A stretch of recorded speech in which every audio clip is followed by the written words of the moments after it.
Saudara-saudara, kita lanjutkan pertemuan kita lagi untuk membahas tentang penyerbukan silang budaya. Suatu cara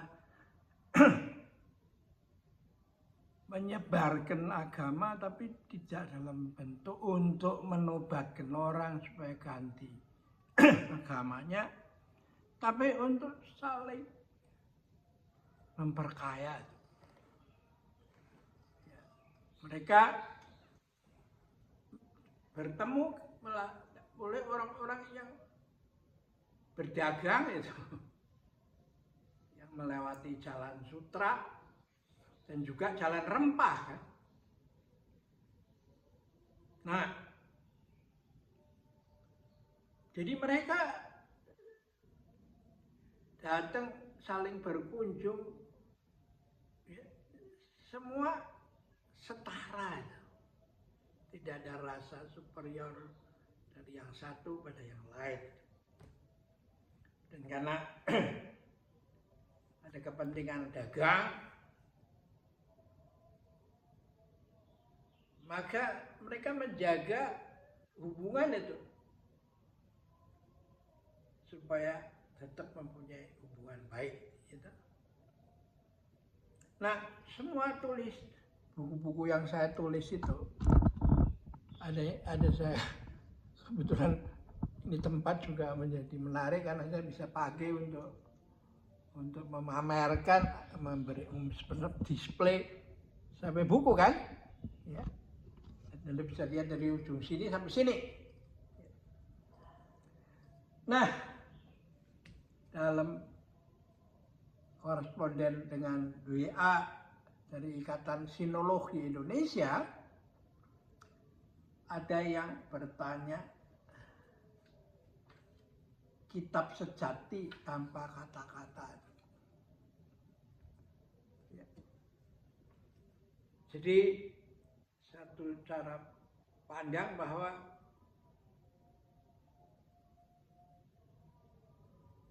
kita alam ini semua adalah satu kitab itu yang terpapar di depan kita, tinggal ada bacanya. Karena di dalamnya ada teaching itu, ya, ada ajaran itu.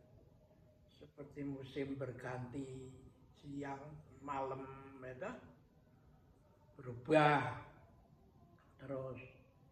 Tapi bukan pengulangan. Siang di hari ini berbeda dengan siang yang kemarin maupun siang besok lagi itu. Musim semi tahun ini beda dengan musim semi tahun lalu dan musim semi tahun depan itu. Itu mengalir seperti gelombang. Dan ini cocok dengan fisika kuantum, gitu. Ya. Nah, dalam pertemuan dengan Ikatan Sinolog, ahli-ahli sinologi di Indonesia sini, saya mengungkapkan satu kelemahan bahwa kalau dunia ini interconnected, lalu tidak bisa kita mempelajari ilmu budaya yang dikotak-kotakkan, budaya Jawa, budaya Tiongkok, budaya India, budaya... Tidak, itu semua kait-mengkait. Ada hidden connection, hubungan tersembunyi di antara semua ini. Karena semua itu ada di dalam satu yang disebut jejaring, ya. Nah, pertanyaan itu ada langsung, Pak, bukunya apa itu? Scripture of No, kitab sejati tanpa kata. Nah, ini buku ini yang saya dapat rekomendasi dari seorang pastor Yesuit yang ada di Sophia University di Tokyo itu, yang seperti saya ceritakan pada pertemuan sebelum ini lah. A flower doesn't talk itu. Zen inside. Ya. Nah, di sini saya mau membacakan sampul belakangnya ini. Silently a flower blooms.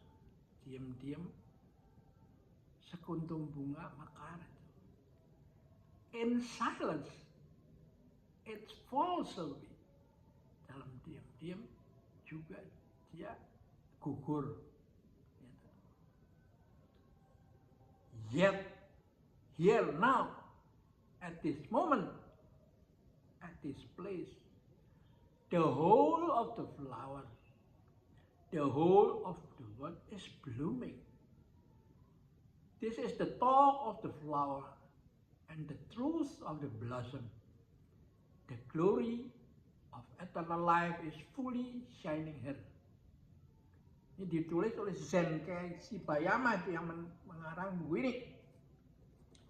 Nah, Zen today helps membantu banyak orang yang semakin banyak dari di barat ini yang menderita karena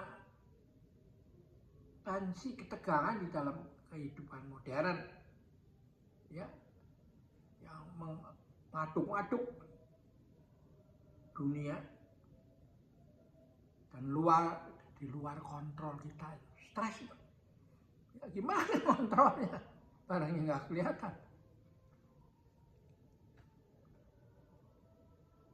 Find an understanding in the humanity and higher spiritual and ethical development. Dalam Zen dia menemukan humanity, pengertian tentang kemanusiaan dan spiritual yang lebih tinggi, dan ethical development, pengembangan etika. Dipengerti itu? The former abbot of Nanzen-Senshi Monastery. Jadi abbot atau kepala biara daripada Nanzenji Monastery Kyoto, yaitu Reverend Zenkai Shibayama, understands Western way, and in the early 1970 prepare, jadi pada awal tahun 1970 ya, ini udah 55 tahun ya, membuat suatu buku dalam bahasa Inggris itu, khusus untuk bahasa Inggris itu. And a flower doesn't not talk, the author of the describes the basic characteristic of that. Dalam buku ini dia menjelaskan basic daripada Zen. Latihan, it calls for and Zen personality. Dan latihannya serta personalitinya bagaimana itu? Ya. Before practicing three typical Zen writing, ya, sebelum menjelaskan tentang 3 jenis penulisan Zen di dalam buku ini. This book beautifully illustrated with drawing, photograph of Zen inspired flower arrangement and paintings by Zen Master Hakuin. Ya, Hakuin ini penting ya. Is a classic introduction in the core of Buddhist teaching, which provide the basis of the happiness of mankind. Ini diterbitkan oleh Charles Tuttle Company ya.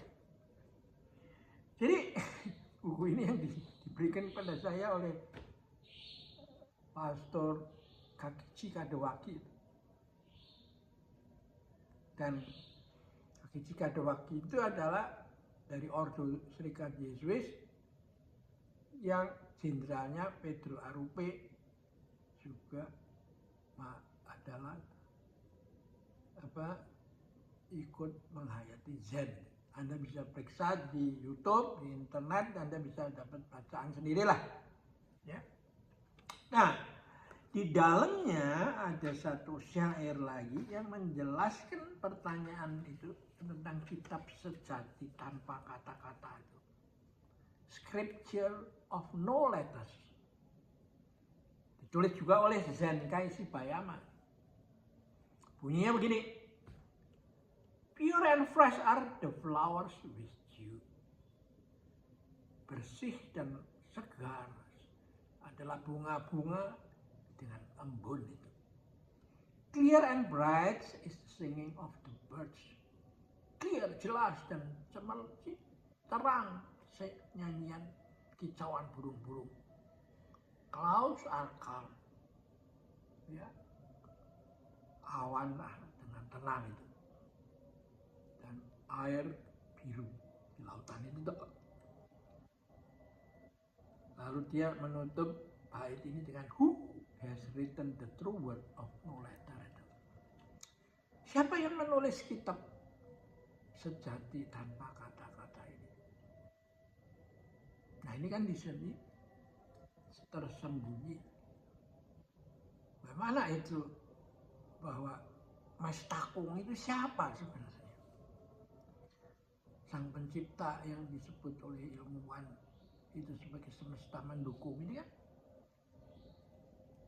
latar belakang daripada penutup bait pertama, who has written the true word of no letter.